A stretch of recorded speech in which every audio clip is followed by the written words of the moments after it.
मेरे प्रिय आत्मन, एक सुबह अभी सूरज भी निकला नहीं था और एक माझी नदी के किनारे पहुंच गया था। उसका पैर किसी चीज से टकरा गया। झुक के उसने देखा, पत्थरों से भरा हुआ एक झोला पड़ा था।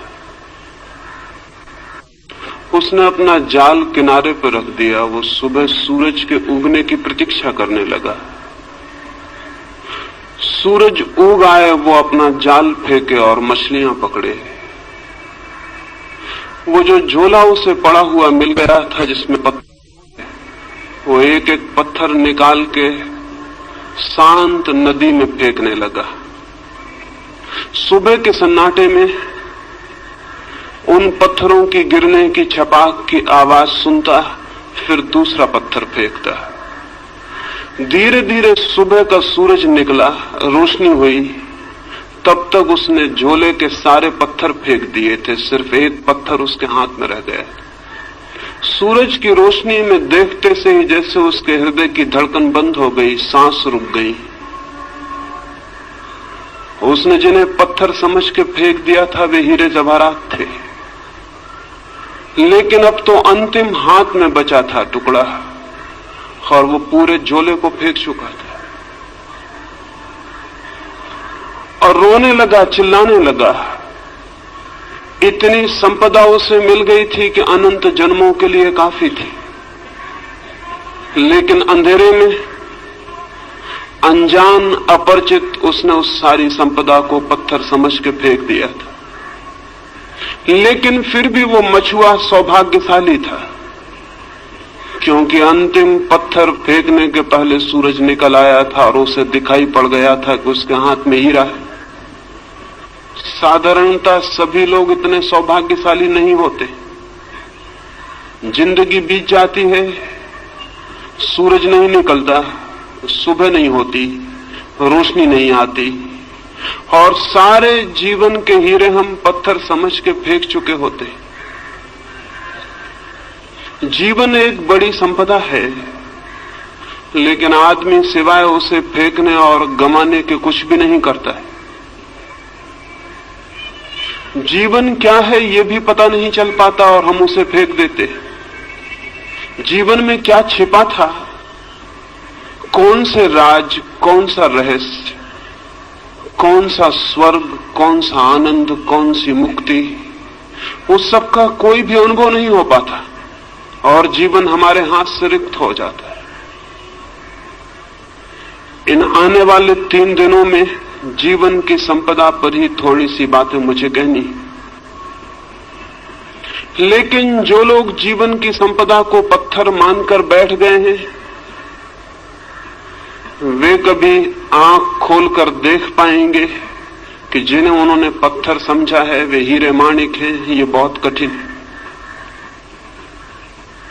और जिन लोगों ने जीवन को पत्थर मान के फेंकने में ही समय गंवा दिया है, अगर आज उनसे कोई कहने जाए कि जिन्हें तुम पत्थर समझ के फेंक रहे थे वहां हीरे मोती भी थे, तो वे नाराज होंगे, क्रोध से भर जाएंगे। इसलिए नहीं कि जो बात कही गई वो गलत है, बल्कि इसलिए कि ये बात इस बात का स्मरण दिलाती है कि उन्होंने बहुत सी संपदा फेंक दी। लेकिन चाहे हमने कितनी ही संपदा फेंक दी हो, अगर एक क्षण भी जीवन का शेष है तो फिर भी हम कुछ बचा सकते हैं और कुछ जान सकते हैं और कुछ पा सकते हैं। जीवन की खोज में कभी भी इतनी देर नहीं होती कि कोई आदमी निराश होने का कारण पाए। लेकिन हमने ये मान ही लिया है अंधेरे में, अज्ञान में, कि जीवन में कुछ भी नहीं है सिवाय पत्थरों के। जो लोग ऐसा मान के बैठ गए हैं उन्होंने खोज के पहले ही हार स्वीकार कर ली। मैं इस हार के संबंध में, इस निराशा के संबंध में, इस मान ली गई पराजय के संबंध में सबसे पहली चेतावनी ये देना चाहता हूं कि जीवन मिट्टी और पत्थर नहीं है। जीवन में बहुत कुछ है। जीवन के मिट्टी पत्थर के बीच भी बहुत कुछ छिपा है।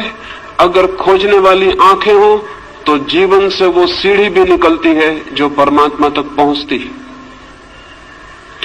इस शरीर में भी जो देखने पर हड्डी मांस और चमड़ी से ज्यादा नहीं है, वो छिपा है जिसका हड्डी मांस और चमड़ी से कोई भी संबंध नहीं।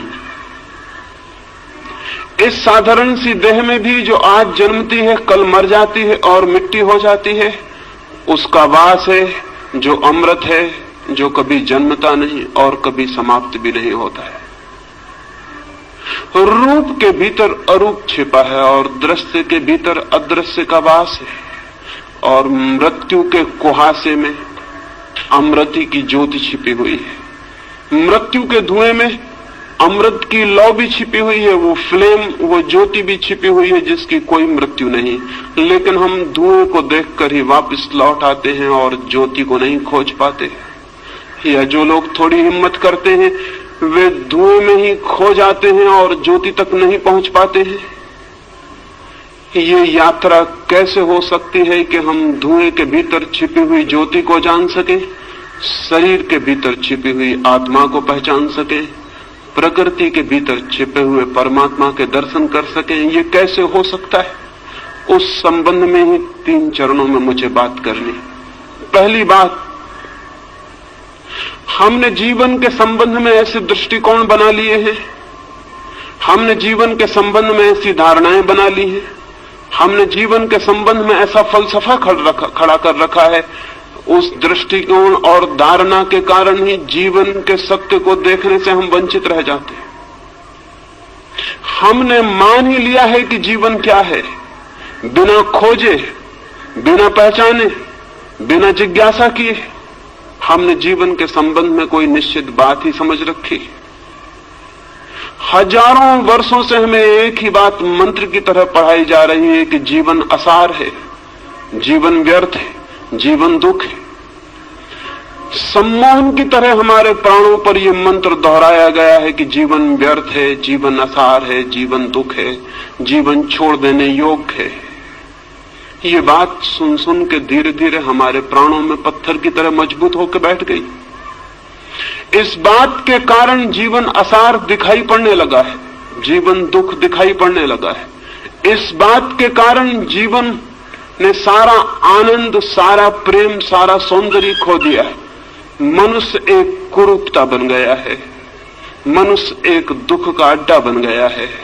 और जब हमने ये मान ही लिया है कि जीवन व्यर्थ है, असार है, तो उसे सार्थक बनाने की सारी चेष्टा भी बंद हो गई हो तो आश्चर्य नहीं। अगर हमने ये मान ही लिया है कि जीवन एक कुरूपता है तो उसके भीतर सौंदर्य की खोज कैसे हो सकती?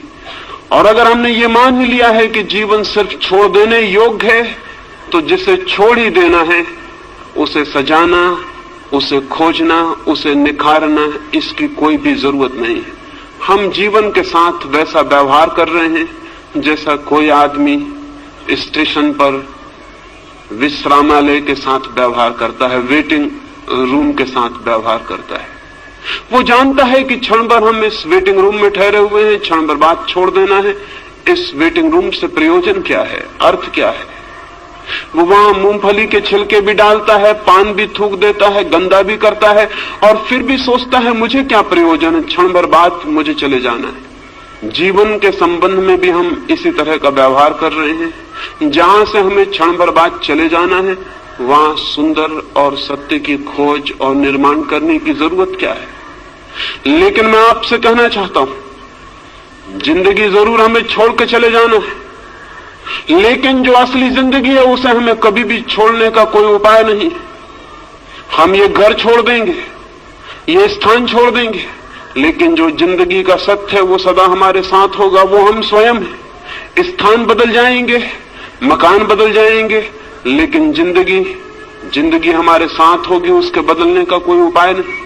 और सवाल ये नहीं है कि जहां हम ठहरे थे उसे हमने सुंदर किया था, जहां हम रुके थे वहां हमने प्रीति कर हवा पैदा की थी, जहां हम 2 क्षण को ठहरे थे वहां हमने आनंद का गीत गाया था। सवाल ये नहीं है कि वहां आनंद का गीत हमने गाया था।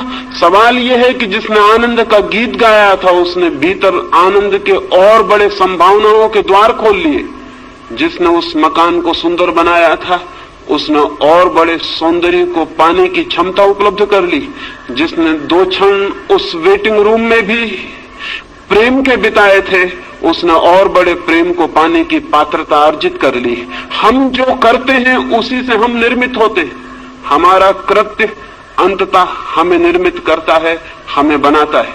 हम जो करते हैं वही धीरे धीरे हमारे प्राण और हमारी आत्मा का निर्माता हो जाता है। जीवन के साथ हम क्या कर रहे हैं इस पर निर्भर करेगा कि हम कैसे निर्मित हो रहे हैं। जीवन के साथ हमारा क्या व्यवहार है इस पर निर्भर होगा कि हमारी आत्मा किन दिशाओं में यात्रा करेगी, किन मार्गों पर जाएगी, किन नए जगतों की खोज करेगी। जीवन के साथ हमारा व्यवहार हमें निर्मित करता है। ये अगर स्मरण हो तो शायद जीवन को असार व्यर्थ मानने की दृष्टि हमें भ्रांत मालूम पड़े, तो शायद हमें जीवन को दुखपूर्ण मानने की बात गलत मालूम पड़े, तो शायद हमें जीवन से विरोधी रुख अधार्मिक मालूम पड़े। लेकिन अब तक धर्म के नाम पर जीवन का विरोध ही सिखाया गया है। सच तो यह है कि अब तक का सारा धर्म मृत्युवादी है, जीवनवादी नहीं।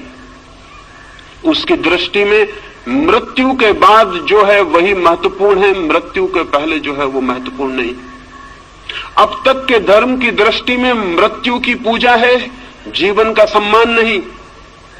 जीवन के फूलों का आदर नहीं, मृत्यु के कुम्हला गए, जा चुके, मिट गए फूलों की कब्रों की प्रशंसा और श्रद्धा है। अब तक का सारा धर्म चिंतन करता है मृत्यु के बाद क्या है, स्वर्ग मोक्ष।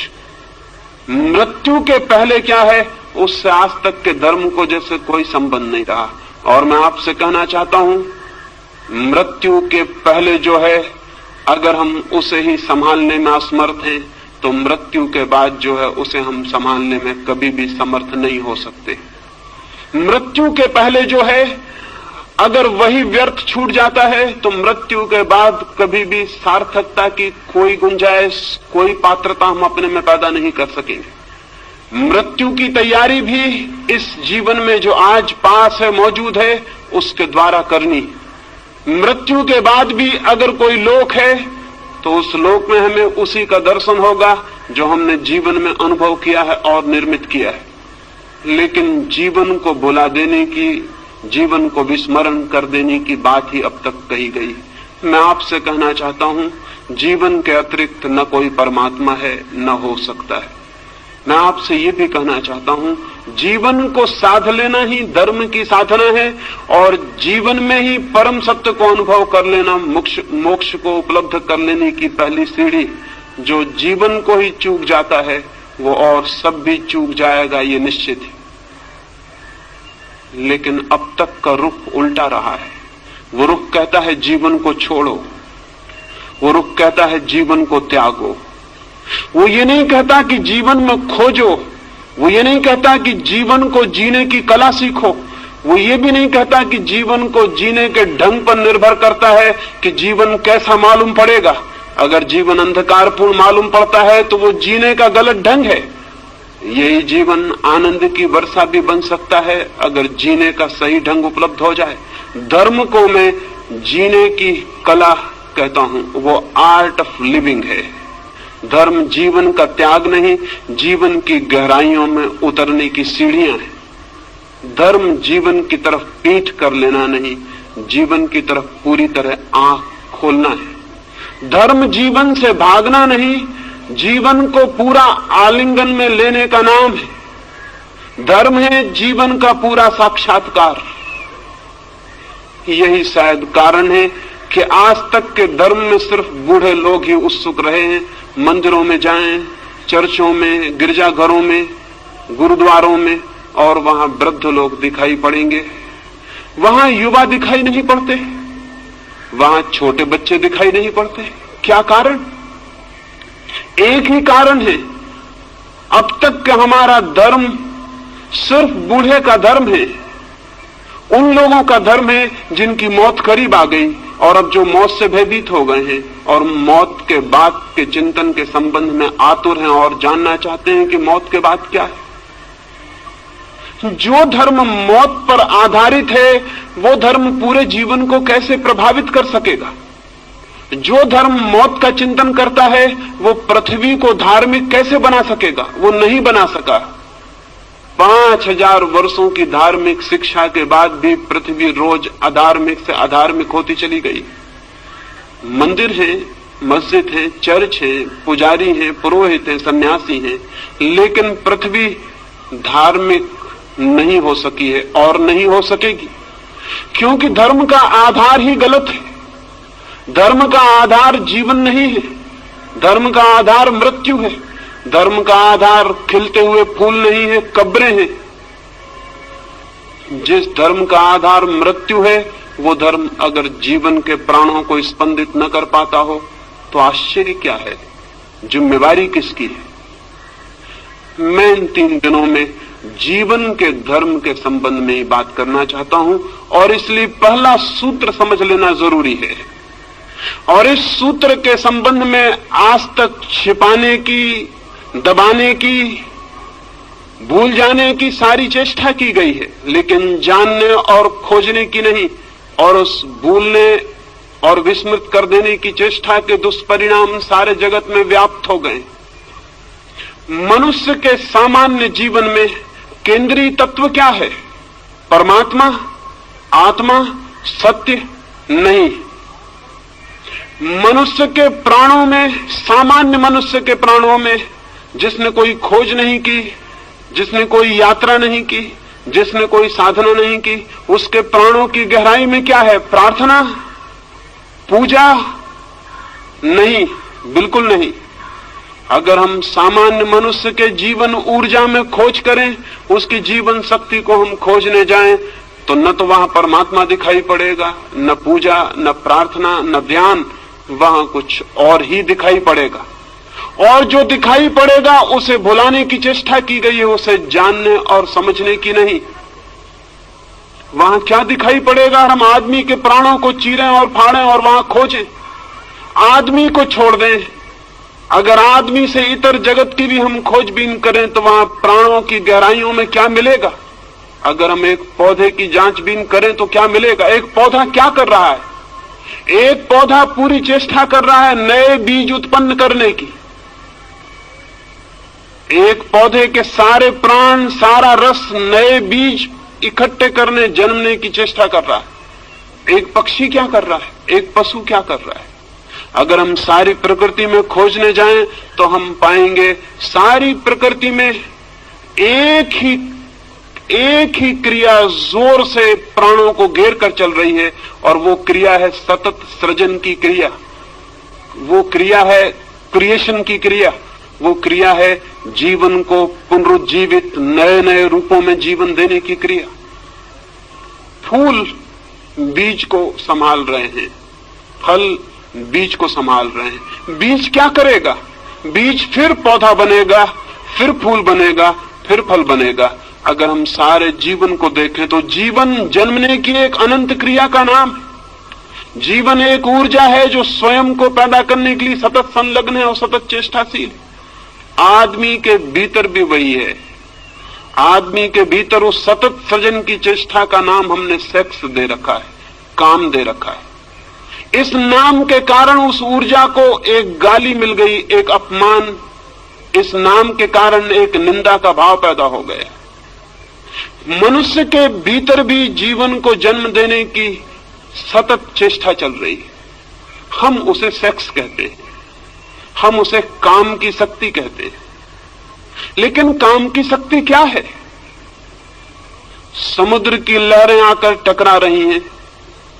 समुद्र के तट से हजारों लाखों वर्षों से लहरें चली आती हैं, टकराती हैं, लौट जाती हैं, फिर आती हैं, टकराती हैं, लौट जाती हैं। जीवन भी हजारों वर्षों से अनंत अनंत लहरों में टकरा रहा है। जरूर जीवन कहीं उठना चाहता है। ये समुद्र की लहरें, जीवन की ये लहरें कहीं ऊपर पहुंचना चाहती हैं, लेकिन किनारों से टकराती हैं और नष्ट हो जाती हैं। फिर नई लहरें आती हैं, टकराती हैं और नष्ट हो जाती हैं। ये जीवन का सागर इतने अरबों वर्षों से टकरा रहा है, संघर्ष ले रहा है, रोज उठता है, गिर जाता है। क्या होगा प्रयोजन इसके पीछे? जरूर इसके पीछे कोई बृहत्तर ऊंचाइयां छूने का आयोजन चल रहा है। जरूर इसके पीछे कुछ और गहराइयां जानने का प्रयोजन चल रहा है। जरूर जीवन की सतत प्रक्रिया के पीछे कुछ और महानतर जीवन पैदा करने का प्रयास चल रहा है। मनुष्य को जमीन पर आए बहुत दिन नहीं हुए, कुछ लाख वर्ष हुए। उसके पहले मनुष्य नहीं था, लेकिन पशु थे। पशुओं को आए हुए भी बहुत ज्यादा समय नहीं हुआ। एक जमाना था कि पशु भी नहीं थे, लेकिन पौधे थे। पौधों को आए भी बहुत समय नहीं हुआ। एक समय था कि पौधे भी नहीं थे, पत्थर थे, पहाड़ थे, नदियां थी, सागर था। पत्थर, पहाड़, नदियों की वो जो दुनिया थी, वो किस बात के लिए पीड़ित थी? वो पौधों को पैदा करना चाहती थी। पौधे धीरे धीरे पैदा हुए, जीवन ने एक नया रूप लिया, पृथ्वी हरियाली से भर गई, फूल खिले। लेकिन पौधे भी अपने में तृप्त नहीं थे, वे सतत जीवन को जन्म देते रहे। उनकी भी कोई चेष्टा चल रही थी। वे पशुओं को, पक्षियों को जन्म देना चाहते थे। पशु पक्षी पैदा हुए। हजारों लाखों वर्षों तक पशु पक्षियों से भरा हुआ था ये जगत, लेकिन मनुष्य का कोई पता न था। पशुओं और पक्षियों के प्राणों के भीतर निरंतर मनुष्य भी निवास कर रहा था, पैदा होने की चेष्टा कर रहा था। फिर मनुष्य पैदा हुआ। अब मनुष्य किस लिए है? मनुष्य निरंतर नए जीवन को पैदा करने के लिए आतुर है। हम उसे सेक्स कहते हैं, हम उसे काम की वासना कहते हैं, लेकिन उस वासना का मूल अर्थ क्या है? मूल अर्थ इतना है, मनुष्य अपने पर समाप्त नहीं होना चाहता, आगे भी जीवन को पैदा करना चाहता। लेकिन क्यों? क्या मनुष्य के प्राणों में मनुष्य से ऊपर किसी सुपरमैन को, किसी महामानव को पैदा करने की कोई चेष्टा चल रही है? निश्चित ही चल रही है। निश्चित ही मनुष्य के प्राण इस चेष्टा में संलग्न है कि मनुष्य से श्रेष्ठतर जीवन जन्म पा सके, मनुष्य से श्रेष्ठतर प्राणी आविर्भूत हो सके। नीत्शे से लेकर अरविंद तक, पतंजलि से लेकर बर्ट्रैंड रसेल तक, सारे मनुष्यों के प्राणों में एक कल्पना, एक सपने की तरह बैठी रही कि मनुष्य से बड़ा प्राणी कैसे पैदा हो सके। लेकिन मनुष्य से बड़ा प्राणी पैदा कैसे होगा? हमने तो हजारों वर्ष से इस पैदा होने की कामना को ही निंदित कर रखा है। हमने तो सेक्स को सिवाय गाली के आज तक दूसरा कोई सम्मान नहीं दिया। हम तो बात करने में भयभीत होते हैं। हमने तो सेक्स को इस भांति छिपा के रख दिया है जैसे वो है ही नहीं, जैसे उसका जीवन में कोई स्थान नहीं है। जबकि सच्चाई ये है कि उससे ज्यादा महत्वपूर्ण मनुष्य के जीवन में और कुछ भी नहीं। लेकिन उसको छिपाया है, उसको दबाया है। दबाने और छिपाने से मनुष्य सेक्स से मुक्त नहीं हो गया, बल्कि मनुष्य और भी बुरी तरह से सेक्स से ग्रसित हो गया है। दमन उल्टे परिणाम लाया है। शायद आप में से किसी ने एक फ्रेंच वैज्ञानिक कुएं के एक नियम के संबंध में सुना होगा। वो नियम है लॉ ऑफ रिवर्स इफेक्ट। कुएं ने एक नियम इजाद किया है, विपरीत परिणाम का नियम। हम जो करना चाहते हैं हम इस ढंग से कर सकते हैं कि जो हम परिणाम चाहते थे उससे उल्टा परिणाम हो जाए। एक आदमी साइकिल चलाना सीखता है, बड़ा रास्ता है, चौड़ा रास्ता है, एक छोटा सा पत्थर रास्ते के किनारे पड़ा हुआ है। वो साइकिल चलाने वाला घबराता है कि मैं कहीं उस पत्थर से न टकरा जाऊं। अब इतना चौड़ा रास्ता है कि अगर आंख बंद कर भी वो चलाए तो पत्थर से टकराना आसान बात नहीं है। इसके 100 में एक ही मौके हैं कि वो पत्थर से टकराए। इतने चौड़े रास्ते पर कहीं से भी निकल सकता है, लेकिन वो देख के घबराता है कहीं मैं पत्थर से टकरा ना जाऊं। और जैसे ही वो घबराता है मैं पत्थर से न टकरा जाऊं, सारा रास्ता विलीन हो गया, सिर्फ पत्थर ही दिखाई पड़ने लगता है उसको। अब उसकी साइकिल का चाक पत्थर की तरफ मुड़ने लगता है। वो हाथ पैर से घबराता है, उसकी सारी चेतना उस पत्थर को ही देखने लगती है और एक सम्मोहित हिप्नोटाइज्ड आदमी की तरह वो पत्थर की तरफ खींचा जाता है और जाके पत्थर से टकरा जाता है। नया साइकिल सीखने वाला उसी से टकरा जाता है जिससे बचना चाहता है। लैंप पोस्ट से टकरा जाता है, पत्थर से टकरा जाता है। इतना बड़ा रास्ता था कि अगर कोई निशानेबाज ही चलाने की कोशिश करता तो उस पत्थर से टकरा सकता था, लेकिन ये सिक्खड़ आदमी कैसे उस पत्थर से टकरा गया। कुएं कहता है हमारी चेतना का एक नियम है, लॉ ऑफ रिवर्स इफेक्ट। हम जिस चीज से बचना चाहते हैं चेतना उसी पर केंद्रित हो जाती है और परिणाम में हम उसी से टकरा जाते हैं। 5000 वर्षों से आदमी सेक्स से बचना चाह रहा है और परिणाम इतना हुआ है कि गली कूचे हर जगह जहां भी आदमी जाता है वहीं सेक्स से टकरा जाता है। लॉ ऑफ रिवर्स इफेक्ट मनुष्य की आत्मा को पकड़े हुए। क्या कभी आपने ये सोचा कि आप चित्त को जहां से बचाना चाहते हैं चित्त वहीं आकर्षित हो जाता है, वहीं निमंत्रित हो जाता है। जिन लोगों ने मनुष्य को सेक्स के विरोध में समझाया उन लोगों ने ही मनुष्य को कामुक बनाने का जुम्मा भी अपने ऊपर ले लिया। मनुष्य की अति कामुकता गलत शिक्षाओं का परिणाम है और आज भी हम भयभीत होते हैं कि सेक्स की बात ना की जाए। क्यों भयभीत होते हैं? भयभीत इसलिए होते हैं कि हमें डर है कि सेक्स के संबंध में बात करने से लोग और कामुक हो जाएंगे। मैं आपको कहना चाहता हूं ये बिल्कुल ही गलत भ्रम है, ये 100% गलत है। पृथ्वी उसी दिन सेक्स से मुक्त होगी जब हम सेक्स के संबंध में सामान्य स्वस्थ बातचीत करने में समर्थ हो जाएंगे। जब हम सेक्स को पूरी तरह से समझ सकेंगे तो ही हम सेक्स का अतिक्रमण कर सकेंगे।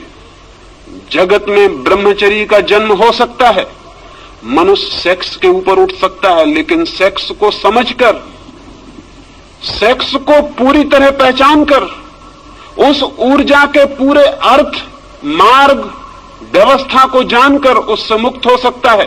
आंखें बंद कर लेने से कोई कभी मुक्त नहीं हो सकता। आंखें बंद कर लेने वाले सोचते हो कि आंख बंद कर लेने से शत्रु समाप्त हो गया तो वो पागल है। मरुस्थल में शुतुरमुर्ग भी ऐसा ही सोचता है। दुश्मन हमले करते हैं तो शुतुरमुर्ग रेत में सिर छिपा के खड़ा हो जाता है और सोचता है कि जब दुश्मन मुझे दिखाई नहीं पड़ रहा तो दुश्मन नहीं है। लेकिन ये तर्क, शुतुरमुर्ग को हम क्षमा भी कर सकते हैं, आदमी को क्षमा नहीं किया जा सकता। सेक्स के संबंध में आदमी ने शुतुरमुर्ग का व्यवहार किया है आज तक। वो सोचता है आंख बंद कर लो सेक्स के प्रति तो सेक्स मिट गया। अगर आंख बंद कर लेने से चीजें मिटती होती तो बहुत आसान थी जिंदगी, बहुत आसान होती दुनिया। आंखें बंद करने से कुछ मिटता नहीं, बल्कि जिस चीज के संबंध में हम आंखें बंद करते हैं, हम प्रमाण देते हैं कि हम उससे भयभीत हो गए हैं, हम डर गए हैं, वो हमसे ज्यादा मजबूत है, उससे हम जीत नहीं सकते, इसलिए हम आंख बंद करते हैं। आंख बंद करना कमजोरी का लक्षण है। और सेक्स के बाबत सारी मनुष्य जाति आंख बंद करके बैठ गई। न केवल आंख बंद करके बैठ गई है, बल्कि उसने सब तरह की लड़ाई भी सेक्स से ली और उसके परिणाम, उसके दुष्परिणाम सारे जगत में ज्ञात है। अगर 100 आदमी पागल होते हैं तो उसमें से 98 आदमी सेक्स को दबाने की वजह से पागल होते। अगर हजारों स्त्रियां हिस्टीरिया से परेशान हैं तो उसमें से 100 में से 99 स्त्रियों के पीछे हिस्टीरिया के, मिर्गी के, बेहोशी के सेक्स की मौजूदगी है, सेक्स का दमन मौजूद है। अगर आदमी इतना बेचैन, अशांत, इतना दुखी और पीड़ित है तो इस पीड़ित होने के पीछे उसने जीवन की एक बड़ी शक्ति को बिना समझे उसकी तरफ पीठ खड़ी कर ली है, उसका कारण। और परिणाम उल्टे आते हैं। अगर हम मनुष्य का साहित्य उठाकर देखें, अगर किसी देवलोक से कभी कोई देवता आए या चंद्रलोक से या मंगल ग्रह से कभी कोई यात्री आए और हमारी किताबें पढ़े, हमारा साहित्य देखे, हमारी कविताएं पढ़े, हमारे चित्र देखे, तो बहुत हैरान हो जाएगा। वो हैरान हो जाएगा ये जानकर कि आदमी का सारा साहित्य सेक्स पर क्यों केंद्रित है, आदमी की सारी कविताएं सेक्सुअल क्यों हैं, आदमी की सारी कहानियां, सारे उपन्यास सेक्स पर क्यों खड़े हैं, आदमी की हर किताब के ऊपर नंगी औरत की तस्वीर क्यों है, आदमी की हर फिल्म नंगे आदमी की फिल्म क्यों है। वो आदमी बहुत हैरान होगा। अगर कोई मंगल से आके हमें इस हालत में देखेगा तो बहुत हैरान होगा। वो सोचेगा आदमी सेक्स के सिवाय क्या कुछ भी नहीं सोचता। और आदमी से अगर पूछेगा, बातचीत करेगा, तो बहुत हैरान हो जाएगा। आदमी बातचीत करेगा आत्मा की, परमात्मा की, स्वर्ग की, मोक्ष की, सेक्स की कभी कोई बात नहीं करेगा। और उसका सारा व्यक्तित्व चारों तरफ से सेक्स से भरा हुआ है। वो मंगल ग्रह का वासी तो बहुत हैरान होगा। वो कहेगा बातचीत कभी नहीं की जाती जिस चीज की, उसको चारों तरफ से तृप्त करने की हजार हजार पागल कोशिशें क्यों की जा रही। आदमी को हमने परवर्ट किया है, विकृत किया है, और अच्छे नामों के आधार पर विकृत किया है। ब्रह्मचर्य की बात हम करते हैं, लेकिन कभी इस बात की चेष्टा नहीं करते कि पहले मनुष्य की काम की ऊर्जा को समझा जाए, फिर उसे रूपांतरित करने के प्रयोग भी किए जा सकते हैं। बिना उस ऊर्जा को समझे दमन की, संयम की सारी शिक्षा मनुष्य को पागल, विक्षिप्त और रुग्ण करेगी। इस संबंध में कोई भी ध्यान नहीं। ये मनुष्य इतना रुग्ण, इतना दीनहीन कभी भी ना था, इतना विषाक्त भी ना था, इतना पॉइजनस भी ना था, इतना दुखी भी ना था। मैंने एक अस्पताल के पास से मैं निकलता था, मैंने एक तख्ते पर अस्पताल की एक सूचना लिखी हुई पढ़ी। लिखा था उस तख्ते पर, एक आदमी को बिच्छू ने काटा, उसका इलाज किया गया, वो एक दिन में ठीक होकर घर वापस चला गया है। एक दूसरे आदमी को सांप ने काटा था, उसका 3 दिन में इलाज किया गया, वो स्वस्थ होकर घर वापस लौट गया है। उस पर तीसरी सूचना थी कि एक और आदमी को पागल कुत्ते ने काट लिया था, उसका 10 दिन से इलाज हो रहा है, वो काफी ठीक हो गया है और शीघ्र ही उसके पूरी तरह ठीक हो जाने की उम्मीद है। और उस पर एक चौथी सूचना भी थी कि एक आदमी को एक आदमी ने काट लिया था, उसे कई सप्ताह हो गए, वो बेहोश है और उसके ठीक होने की भी कोई उम्मीद नहीं। मैं बहुत हैरान हुआ, आदमी का काटा हुआ इतना जहरीला हो सकता है। लेकिन अगर हम आदमी की तरफ देखेंगे तो दिखाई पड़ेगा आदमी के भीतर बहुत जहर इकट्ठा हो गया है। और उस जहर के इकट्ठे हो जाने का पहला सूत्र यह है कि हमने आदमी के निसर्ग को, उसकी प्रकृति को स्वीकार नहीं किया, उसकी प्रकृति को दबाने और जबरदस्ती तोड़ने की चेष्टा की। मनुष्य के भीतर जो शक्ति है, उस शक्ति को रूपांतरित करने की, ऊंचा ले जाने की, आकाशगामी बनाने का हमने कोई प्रयास नहीं किया। उस शक्ति के ऊपर हम जबरदस्ती कब्जा करके बैठ गए हैं। वो शक्ति नीचे से ज्वालामुखी की तरह उबल रही है और धक्के दे रही है। वो आदमी को किसी भी क्षण उल्टा देने की चेष्टा कर रही, और इसलिए जरा सा मौका मिल जाता है तो आपको पता है सबसे पहली बात क्या होती। अगर एक हवाई जहाज गिर पड़े तो आपको सबसे पहले उस हवाई जहाज में अगर पायलट हो और आप उसके पास जाएं, उसकी लाश के पास, तो आपको पहला प्रश्न क्या उठेगा मन में? क्या आपको ख्याल आएगा ये हिंदू है या मुसलमान? नहीं। क्या आपको ख्याल आएगा कि ये भारतीय है कि चीनी? नहीं। आपको पहला ख्याल आएगा ये आदमी है या औरत। पहला प्रश्न आपके मन में उठेगा ये स्त्री है या पुरुष। क्या आपको ख्याल है इस बात का कि ये प्रश्न क्यों सबसे पहले ख्याल में आता है? भीतर दबा हुआ सेक्स है, उस सेक्स के दमन की वजह से बाहर स्त्रियां और पुरुष अतिशय उभर कर दिखाई पड़ते। क्या आपने कभी सोचा? आप किसी आदमी का नाम भूल सकते हैं, जाति भूल सकते हैं, चेहरा भूल सकते हैं। अगर मैं आपसे मिलूं या मुझे आप मिलें तो मैं सब भूल सकता हूं कि आपका नाम क्या था, आपका चेहरा क्या था, आपकी जाति क्या थी, उम्र क्या थी, आप किस पद पर थे, सब भूल सकता हूं। लेकिन कभी आपको ख्याल आया आप ये भी भूल सकें कि जिससे आप मिले थे वो आदमी थी या औरत? कभी आप भूल सके इस बात को कि जिससे आप मिले थे वो पुरुष है या स्त्री? कभी पीछे ये संदेह उठा मन में कि वो स्त्री है या पुरुष? नहीं, ये बात आप कभी भी नहीं भूल सके होंगे। क्यों? लेकिन जब सारी बातें भूल जाती हैं तो ये क्यों नहीं भूलता? हमारे भीतर मन में कहीं सेक्स बहुत अतिशय होकर बैठा है, वो 24 घंटे उबल रहा है, इसलिए सब बात भूल जाती है लेकिन ये बात नहीं भूलती। हम सतत सचेष्ट हैं। ये पृथ्वी तब तक स्वस्थ नहीं हो सकेगी जब तक आदमी और स्त्रियों के बीच ये दीवार और ये फासला खड़ा हुआ है। ये पृथ्वी तब तक कभी भी शांत नहीं हो सकेगी जब तक भीतर उबलती हुई आग है और उसके ऊपर हम जबरदस्ती बैठे हुए हैं। उस आग को रोज दबाना पड़ता है, उस आग को प्रतिक्षण दबाए रखना पड़ता है। वो आग हमको भी जला डालती है, सारा जीवन राख कर देती है, लेकिन फिर भी हम विचार करने को राजी नहीं होते ये आग क्या थी। और मैं आपसे कहता हूं, अगर हम इस आग को समझ लें तो यह आग दुश्मन नहीं है, दोस्त है।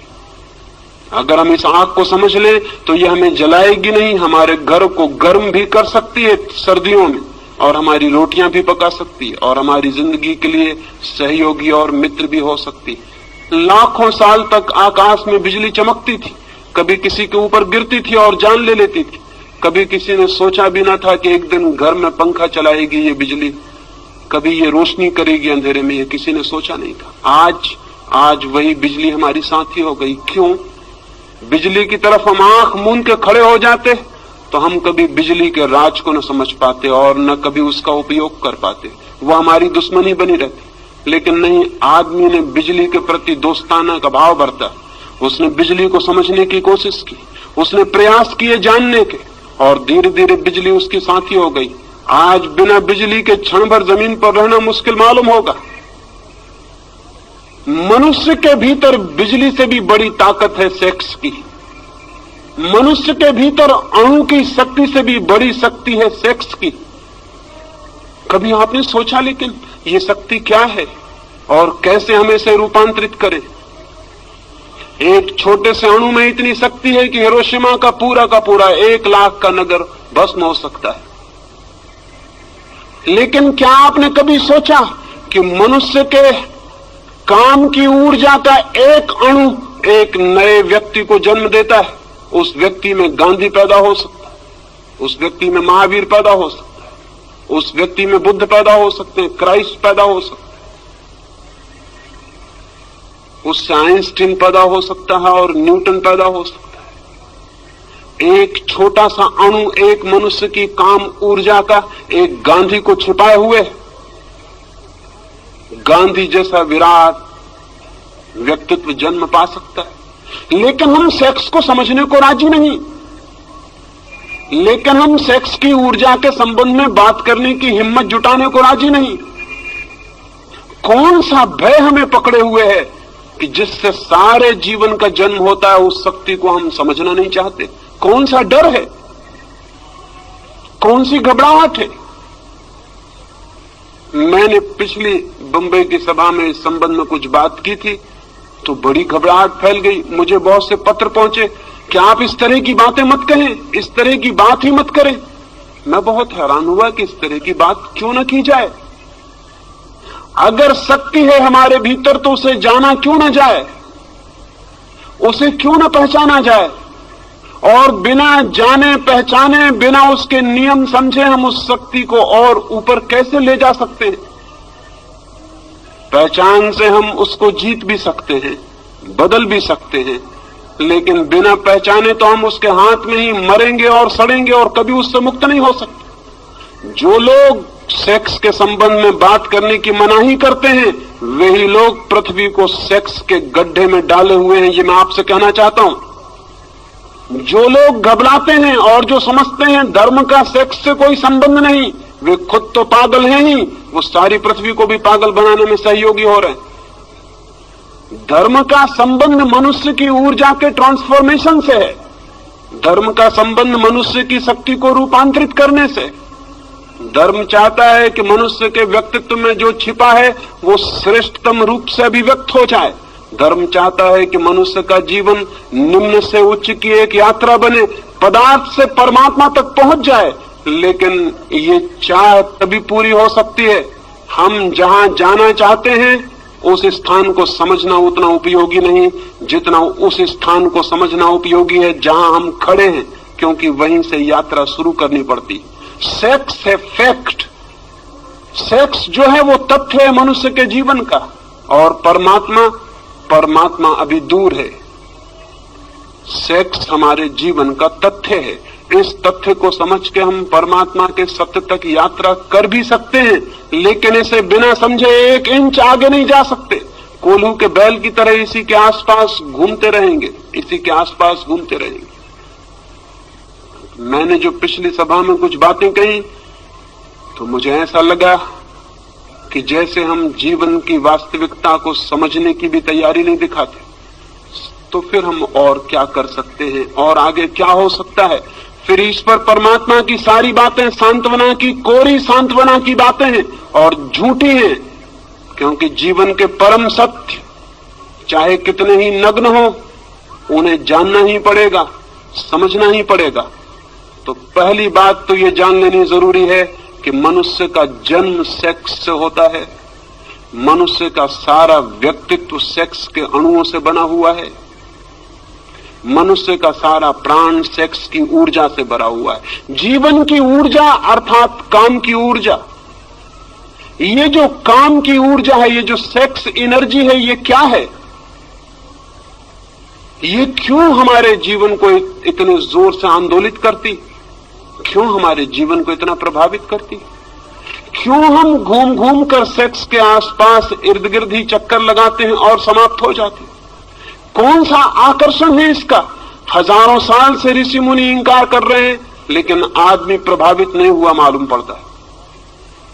हजारों साल से वे कह रहे हैं कि मुख मोड़ लो इससे, दूर हट जाओ इससे, सेक्स की कल्पना और कामना छोड़ दो, चित्त से निकाल डालो ये सारे सपने, लेकिन आदमी के चित्त से ये सपने निकले नहीं, निकल भी नहीं सकते हैं इस भांति। बल्कि मैं तो इतना हैरान हुआ हूं, मैं वैश्याओं से भी मिला हूं, लेकिन वैश्याओं ने मुझसे सेक्स की बात नहीं की, उन्होंने आत्मा परमात्मा के संबंध में पूछताछ की।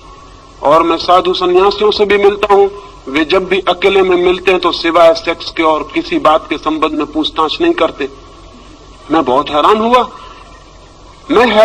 इस बात को जानकर कि साधु सन्यासियों को जो निरंतर इसके विरोध में बोल रहे हैं, वे खुद भी चित्त के तल पर वहीं ग्रसित हैं, वहीं परेशान हैं। तो जनता में आत्मा परमात्मा की बात करते हैं, लेकिन भीतर उनके भी समस्या वही होगी भी, स्वाभाविक है, क्योंकि हमने उस समस्या को समझने की ही चेष्टा नहीं की है।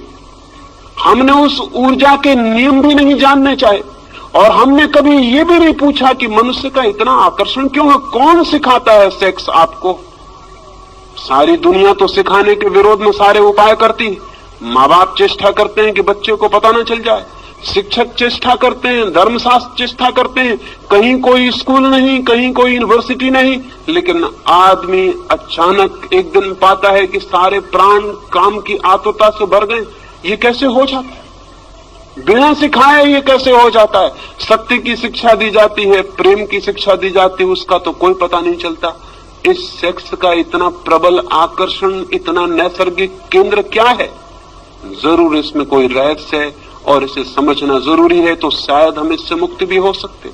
पहली बात तो ये कि मनुष्य के प्राणों में सेक्स का जो आकर्षण है वो वस्तुतः सेक्स का आकर्षण नहीं है। मनुष्य के प्राणों में जो काम वासना है वो वस्तुतः काम की वासना नहीं।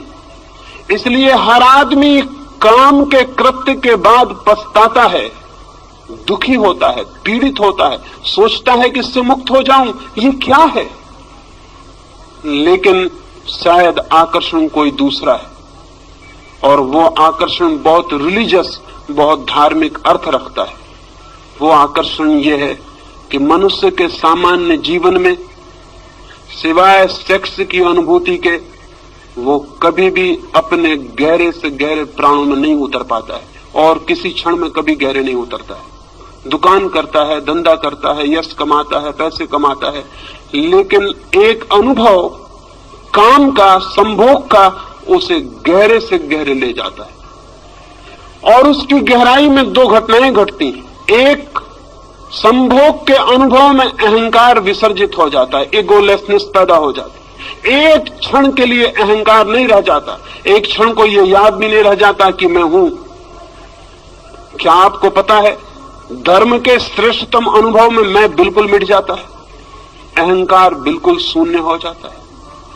सेक्स के अनुभव में क्षण भर को अहंकार मिटता है, लगता है कि हूं या नहीं, एक क्षण को विलीन हो जाता है मेरापन का भाव। दूसरी घटना घटती है, एक क्षण के लिए समय मिट जाता है, टाइमलेसनेस पैदा हो जाती। जीसस ने कहा है समाधि के संबंध में, there shall be time no longer. समाधि का जो अनुभव है वहां समय नहीं रह जाता, वो कालातीत है, समय बिल्कुल विलीन हो जाता है, न कोई अतीत है न कोई भविष्य, शुद्ध वर्तमान रह जाता है। सेक्स के अनुभव में ये दूसरी घटना घटती है, न कोई अतीत रह जाता न कोई भविष्य, समय मिट जाता है, एक क्षण के लिए समय विलीन हो जाता है। ये धार्मिक अनुभूति के लिए सर्वाधिक महत्वपूर्ण तत्व है, ईगोलेसनेस, टाइमलेसनेस। ये दो तत्व हैं जिनकी वजह से आदमी सेक्स की तरफ आतुर होता है और पागल होता है। वो आतुरता स्त्री के शरीर के लिए नहीं है पुरुष की, न पुरुष के शरीर के लिए स्त्री की है। वो आतुरता शरीर के लिए बिल्कुल भी नहीं है, वो आतुरता किसी और ही बात के लिए। वो आतुरता है अहंकार शून्यता का अनुभव, समय शून्यता का अनुभव।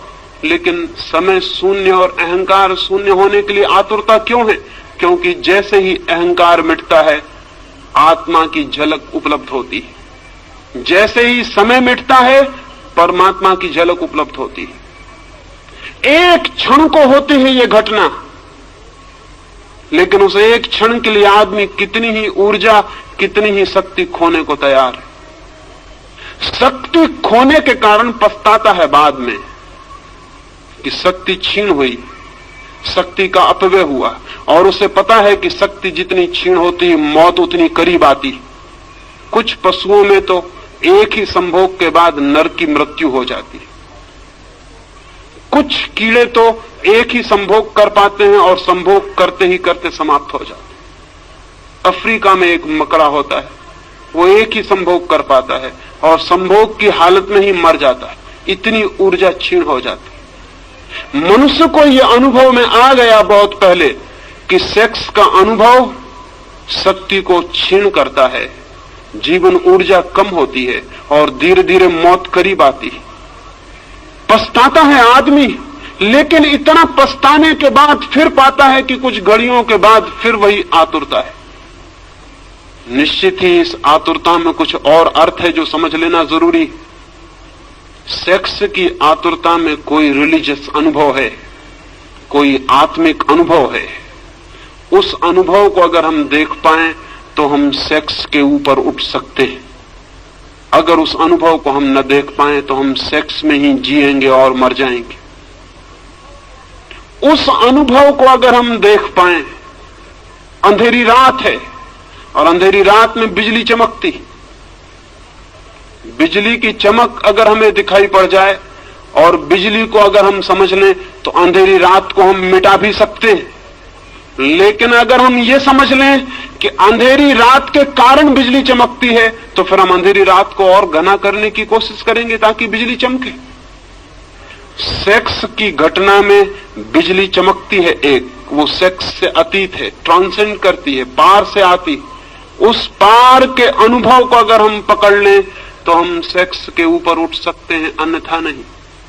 लेकिन जो लोग सेक्स के विरोध में खड़े हो जाते हैं वे अनुभव को समझ भी नहीं पाते कि वो अनुभव क्या है। वे कभी ये ठीक विश्लेषण भी नहीं कर पाते कि हमारी आतुरता किस चीज के लिए। मैं आपसे कहना चाहता हूं कि संभोग का इतना आकर्षण क्षणिक समाधि के लिए है, और संभोग से आप उस दिन मुक्त होंगे जिस दिन आपको समाधि बिना संभोग के मिलना शुरू हो जाएगी। उसी दिन संभोग से आप मुक्त हो जाएंगे, सेक्स से मुक्त हो जाएंगे। क्योंकि एक आदमी 1000 रुपए खोकर थोड़ा सा अनुभव पाता हो और कल हम उसे बता दें कि रुपए खोने की कोई जरूरत नहीं, इस अनुभव की तो खदानें भरी पड़ी हैं, तुम चलो इस रास्ते से और उस अनुभव को पालो, तो फिर वो 1000 रुपए खो के उस अनुभव को खरीदने बाजार में नहीं जाएगा। सेक्स जिस अनुभूति को लाता है, अगर वो अनुभूति किन्हीं और मार्गों से उपलब्ध हो सके तो आदमी का चित्त सेक्स की तरफ बढ़ना अपने आप बंद हो जाता है, उसका चित्त एक नई दिशा लेना शुरू कर देता है। इसलिए मैं कहता हूं जगत में समाधि का पहला अनुभव मनुष्य को सेक्स के अनुभव से ही उपलब्ध हुआ है। लेकिन वो बहुत महंगा अनुभव है, वो अति महंगा अनुभव है। और दूसरे कारण है कि वो अनुभव कभी एक क्षण से ज्यादा गहरा नहीं हो सकता। एक क्षण को झलक मिलेगी और हम वापस अपनी जगह पर लौट आते। एक क्षण को किसी लोक में उठ जाते हैं, किसी गहराई पर, किसी पीक एक्सपीरियंस पर, किसी शिखर पर पहुंचना होता है और हम पहुंच भी नहीं पाते और वापस गिर जाते। जैसे समुद्र की एक लहर आकाश में उठती, उठ भी नहीं पाती, पहुंच भी नहीं पाती हवाओं में, सिर उठा भी नहीं पाती और गिरना शुरू हो जाता है। ठीक हमारा सेक्स का अनुभव बार बार शक्ति को इकट्ठा करके हम उठने की चेष्टा करते हैं किसी गहरी जगत में, किसी ऊंचे जगत में। एक क्षण को हम उठ भी नहीं पाते और सब लहर बिखर जाती है, हम वापस अपनी जगह खड़े हो जाते हैं और उतनी शक्ति और ऊर्जा को गंवा देते हैं। लेकिन अगर सागर की लहर बर्फ का पत्थर बन जाए, जम जाए और बर्फ हो जाए, तो फिर उसे नीचे गिरने की कोई जरूरत नहीं है। आदमी का चित्त जब तक सेक्स के तरलता में बहता है, तब तक वापस उठता है, गिरता है, उठता है, गिरता है। सारा जीवन यही करता है। और जिस अनुभव के लिए इतना तीव्र आकर्षण है, ईगोलेसनेस के लिए अहंकार शून्य हो जाए, मैं आत्मा को जान लूं, समय मिट जाए और मैं उसको जान लूं जो इटर्नल है, जो टाइमलेस है, उसको जान लूं जो समय के बाहर है, अनंत और अनादि है, उसे जानने की चेष्टा में सारा जगत सेक्स के केंद्र पर घूमता रहता है। लेकिन अगर हम इस घटना के विरोध में खड़े हो जाएं सिर्फ, तो क्या होगा? तो क्या हम उस अनुभव को पालेंगे जो सेक्स से एक झलक की तरह दिखाई पड़ता? नहीं। अगर हम सेक्स के विरोध में खड़े हो जाते हैं तो सेक्स ही हमारी चेतना का केंद्र बन जाता। हम सेक्स से मुक्त नहीं होते, उससे बंध जाते। वो लॉ ऑफ रिवर्स इफेक्ट काम शुरू कर देता। फिर हम उससे बंध गए, फिर हम भागने की कोशिश करते हैं और जितनी हम कोशिश करते हैं उतने ही बंधते चले जाते हैं। एक आदमी बीमार था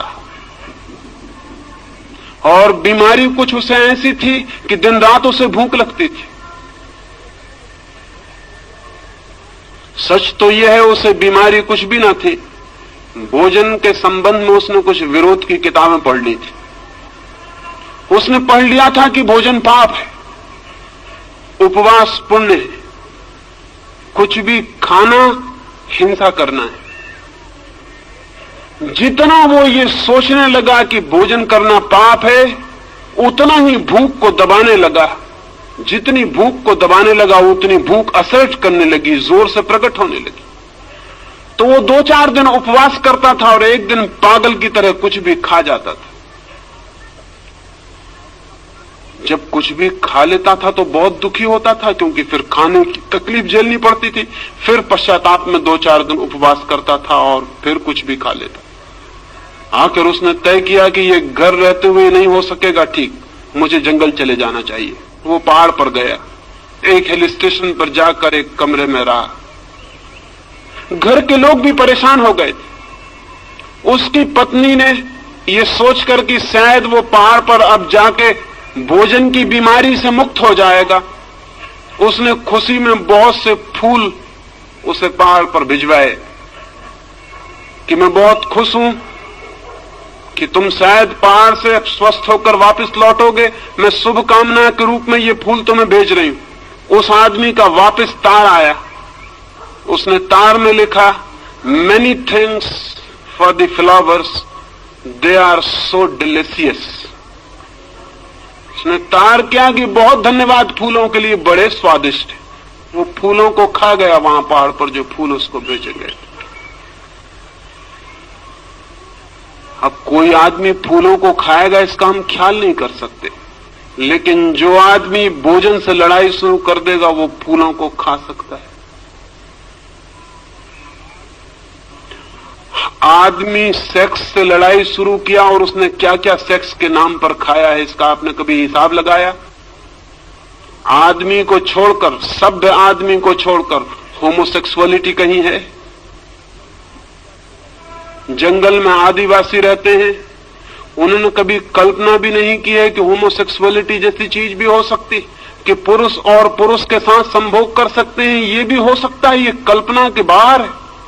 मैं आदिवासियों के पास रहा हूं और उनसे मैंने कहा कि सभ्य लोग इस तरह भी करते हैं। वो कहने लगे हमारे विश्वास के बाहर है, ये कैसे हो सकता है?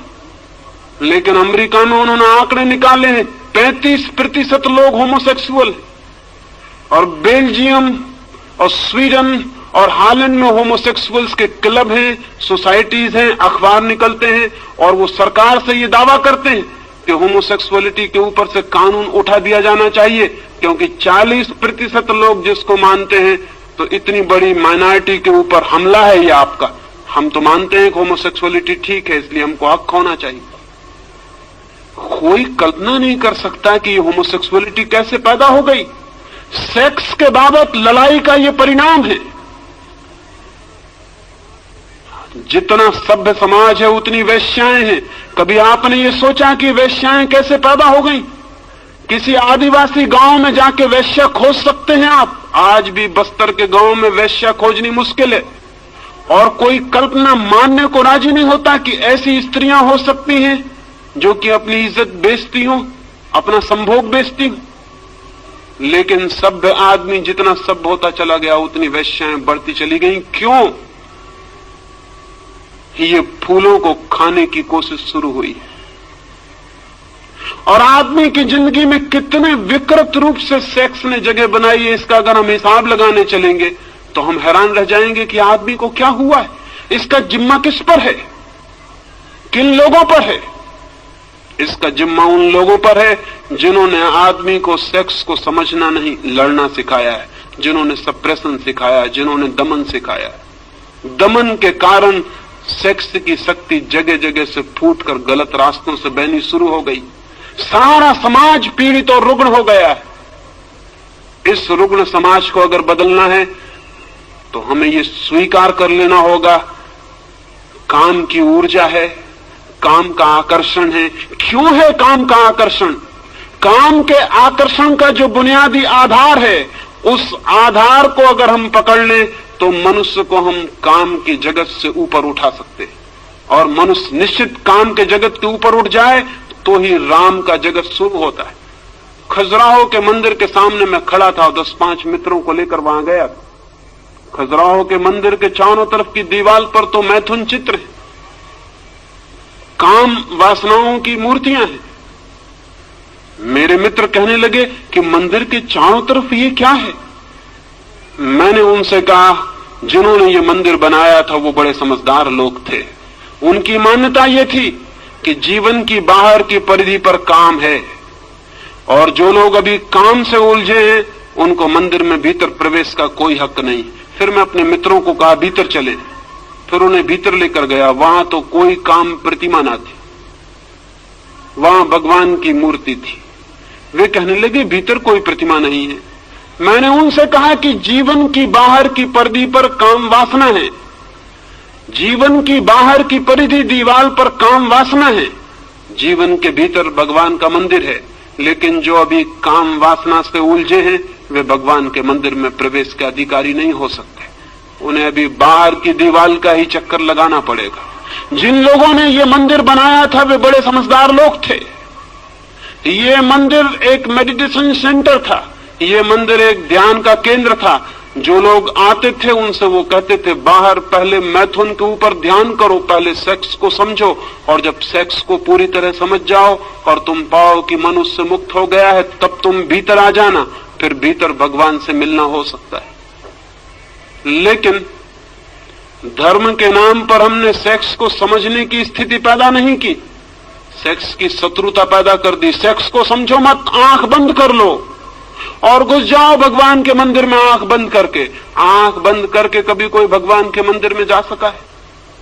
और आंख बंद करके अगर आप भगवान के मंदिर में पहुंच भी गए तो बंद आंख में आपको भगवान दिखाई नहीं पड़ेंगे, जिससे आप भाग कर आए हैं वही दिखाई पड़ता रहेगा, आप उसी से बंधे रह जाएंगे। शायद कुछ लोग मेरी बातें सुन के समझते हैं कि मैं सेक्स का पक्षपाती हूं।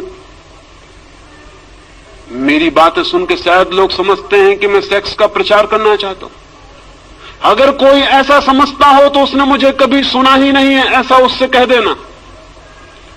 इस समय पृथ्वी पर मुझसे ज्यादा सेक्स का दुश्मन आदमी खोजना मुश्किल है, और उसका कारण यह है कि मैं जो बात कह रहा हूं अगर वो समझी जा सकी तो मनुष्य जाति को सेक्स के ऊपर उठाया जा सकता है, अन्यथा नहीं। और जिन थोथे लोगों को हमने समझा है वो सेक्स के दुश्मन थे, वो सेक्स के दुश्मन नहीं थे। उन्होंने सेक्स में आकर्षण पैदा कर दिया, सेक्स से मुक्ति पैदा नहीं की। सेक्स में आकर्षण पैदा हो गया विरोध के कारण। मुझसे एक आदमी ने कहा है कि जिस चीज का विरोध ना हो उसको करने में कोई रस ही नहीं रह जाता। चोरी के फल खाने जितने मधुर और मीठे होते हैं उतने बाजार से खरीदे गए फल कभी नहीं होते। इसलिए अपनी पत्नी उतनी मधुर कभी नहीं मालूम पड़ती जितनी पड़ोसी की पत्नी मालूम पड़ती। वो चोरी के फल हैं, वो वर्जित फल है। और सेक्स को हमने एक ऐसी स्थिति दे दी, एक ऐसा चोरी का जामा पहना दिया, एक ऐसे झूठ के लिबास में छिपा दिया, ऐसी दीवालों में खड़ा कर दिया कि उसने हमें तीव्र रूप से आकर्षित कर लिया। बर्ट्रैंड रसल ने लिखा है कि जब मैं छोटा बच्चा था, विक्टोरियन जमाना था, स्त्रियों के पैर भी दिखाई नहीं पड़ते थे। वो कपड़े पहनती थी जो जमीन पर घसटता था और पैर नहीं दिखाई पड़ता था। अगर कभी किसी स्त्री का अंगूठा दिख जाता था तो आदमी आतुर होकर अंगूठा देखने लगता था और काम वासना जग जाती थी। और रसल कहता है कि अब स्त्रियां करीब करीब आधी नंगी घूम रही और उनका पैर पूरा दिखाई पड़ता लेकिन कोई असर नहीं होता। तो रसल ने लिखा है कि इससे यह सिद्ध होता है कि हम जिन चीजों को जितना ज्यादा छिपाते हैं उन चीजों में उतना ही कुत्सित आकर्षण पैदा होता है। अगर दुनिया को सेक्स से मुक्त करना है तो बच्चों को ज्यादा देर तक घर में नग्न रहने की सुविधा होनी चाहिए। जब तक बच्चे घर में नग्न खेल सकें, लड़के और लड़कियां, उन्हें नग्न खेलने देना चाहिए ताकि वो एक दूसरे के शरीर से भली भांति परिचित हो जाएं और कल रास्तों पर उनको किसी स्त्री को धक्का देने की कोई जरूरत न रह जाए, ताकि वे एक दूसरे के शरीर से इतने परिचित हो जाएं कि किसी किताब पर नंगी औरत की तस्वीर छापने की कोई जरूरत न रह जाए। वे शरीर से इतने परिचित हों कि शरीर का कुत्सित आकर्षण विलीन हो सके। लेकिन बड़ी उल्टी दुनिया है। जिन लोगों ने शरीर को ढांक के छिपा के खड़ा किया है उन्हीं लोगों ने शरीर को इतना आकर्षित बना दिया है, ये हमारे ख्याल में नहीं आता। जिन लोगों ने शरीर को जितना ढांक के छिपा दिया है शरीर को उतना ही हमारे मन में चिंतन का विषय बना दिया है, ये हमारे ख्याल में नहीं आता। बच्चे नग्न होने चाहिए, देर तक नग्न खेलने चाहिए।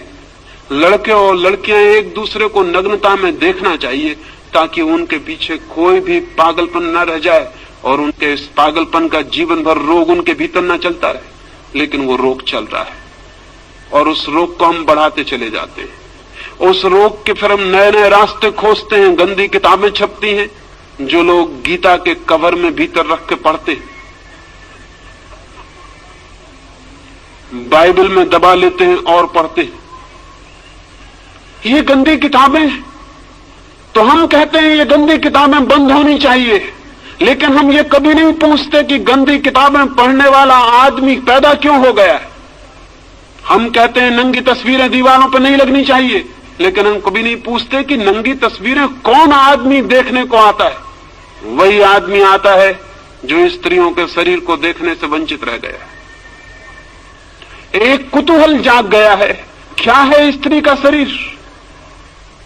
और मैं आपसे कहता हूं, वस्त्रों ने स्त्री के शरीर को जितना सुंदर बना दिया है उतना सुंदर स्त्री का शरीर है नहीं। वस्त्रों में ढांक कर शरीर छिपा नहीं है और उघड़ के प्रकट हुआ है। ये सारी की सारी चिंतना हमारी विपरीत फल ले आई। इसलिए आज एक बात आपसे कहना चाहता हूं पहले दिन की चर्चा में, वो ये, सेक्स क्या है, उसका आकर्षण क्या है, उसकी विकृति क्यों पैदा हुई है।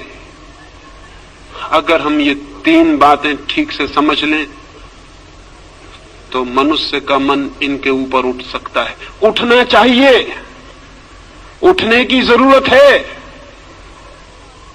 लेकिन उठने की चेष्टा गलत परिणाम लाई है, क्योंकि हमने लड़ाई खड़ी की है, हमने मैत्री खड़ी नहीं की, दुश्मनी खड़ी की है, सप्रेशन खड़ा किया है, दमन किया है, समझ पैदा नहीं की। अंडरस्टैंडिंग चाहिए, सप्रेशन नहीं, समझ चाहिए। जितनी गहरी समझ होगी मनुष्य उतना ही ऊपर उठता है, जितनी कम समझ होगी उतना ही मनुष्य दबाने की कोशिश करता है, और दबाने के कभी भी कोई सफल परिणाम, सुफल परिणाम, स्वस्थ परिणाम उपलब्ध नहीं होते। मनुष्य के जीवन की सबसे बड़ी ऊर्जा है काम, लेकिन काम पर रुक नहीं जाना है, काम को राम तक ले जाना है। सेक्स को समझना है ताकि ब्रह्मचर्य फलित हो सके, सेक्स को जानना है ताकि हम सेक्स से मुक्त हो सकें और ऊपर उठ सकें। लेकिन शायद ही आदमी जीवन भर अनुभव से गुजरता है, शायद ही उसने समझने की कोशिश की हो कि संभोग के भीतर समाधि का क्षण भर का अनुभव है, वही अनुभव खींच रहा है, वही अनुभव आकर्षित कर रहा है, वही अनुभव पुकार दे रहा है कि आओ। ध्यान पूर्वक उस अनुभव को जान लेना है कि कौन सा अनुभव मुझे आकर्षित कर रहा है, कौन मुझे खींच रहा है। और मैं आपसे कहता हूं, उस अनुभव को पाने के सुगम रास्ते हैं ध्यान, योग, सामायिक, प्रार्थना, सब उस अनुभव को पाने के मार्ग हैं। लेकिन वही अनुभव हमें आकर्षित कर रहा है, ये सोच लेना, जान लेना जरूरी है। एक मित्र ने मुझे लिखा कि आपने ऐसी बातें कही कि मां के साथ बेटी बैठी थी वो सुन रही है, बाप के साथ बेटी बैठी वो सुन रही, ऐसी बातें सबके सामने नहीं करनी चाहिए। मैंने उनसे कहा आप बिल्कुल पागल हैं। अगर मां समझदार होगी तो इसके पहले कि बेटी सेक्स की दुनिया में उतर जाए उसे सेक्स के संबंध में अपने सारे अनुभव समझा देगी, ताकि वो अनजान, अधकच्ची, अपरिपक्व सेक्स के गलत रास्तों पर न चली जाए। अगर बाप योग्य है और समझदार है तो अपने बेटे को और अपनी बेटी को अपने सारे अनुभव बता देगा, ताकि बेटे और बेटियां गलत रास्तों पर न चले जाएं, जीवन उनके विकृत न हो जाए। लेकिन मजा यह है कि न बाप का कोई गहरा अनुभव है, न मां का कोई गहरा अनुभव है, वे खुद भी सेक्स के तल से ऊपर नहीं उठ सके, इसलिए घबराते हैं कि कहीं सेक्स की बात सुन के बच्चे भी इसी तल में न उलझ जाएं। लेकिन मैं उनसे पूछता हूं, आप किसकी बात सुन के उलझे थे? आप अपने आप उलझ गए थे, बच्चे भी अपने आप उलझ जाएंगे। ये हो भी सकता है कि अगर उन्हें समझ दी जाए, विचार दिया जाए, बोध दिया जाए, तो शायद वे अपनी ऊर्जा को व्यर्थ करने से बच सके, ऊर्जा को बचा सके, रूपांतरित कर सके। रास्ते के किनारे पर कोयले का ढेर लगा होता है। वैज्ञानिक कहते हैं कि कोयला ही हजारों साल में हीरा बन जाता है। कोयले और हीरे में कोई रासायनिक फर्क नहीं है, कोई केमिकल भेद नहीं है। कोयले के भी परमाणु वही हैं जो हीरे के हैं, कोयले का भी रासायनिक भौतिक संगठन वही है जो हीरे का है।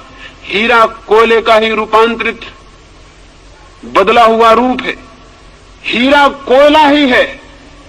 मैं आपसे कहना चाहता हूं कि सेक्स कोयले की तरह है, ब्रह्मचर्य हीरे की तरह, लेकिन वो कोयले का ही बदला हुआ रूप है।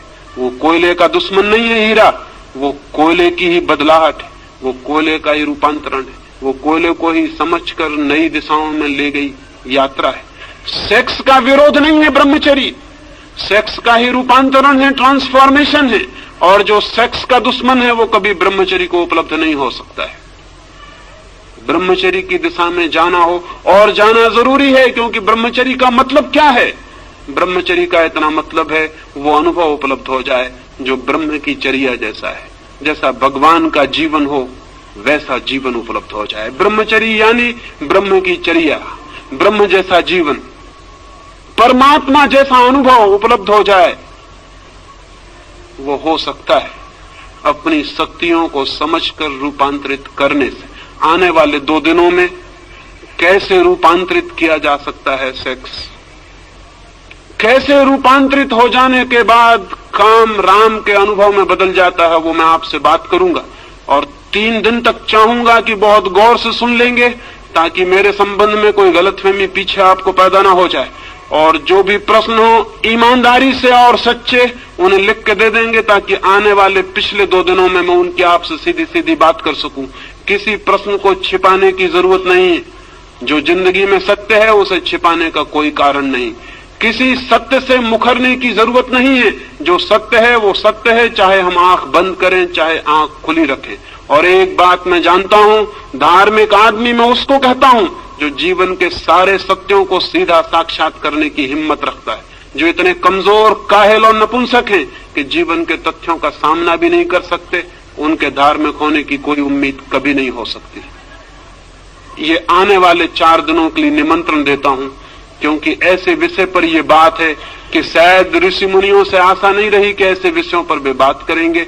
शायद आपको सुनने की आदत भी नहीं होगी, शायद आपका मन डरेगा, लेकिन फिर भी मैं चाहूंगा कि इन 5 दिनों आप ठीक से सुनने की कोशिश करेंगे। ये हो सकता है कि काम की समझ आपको राम के मंदिर के भीतर प्रवेश दिला दे।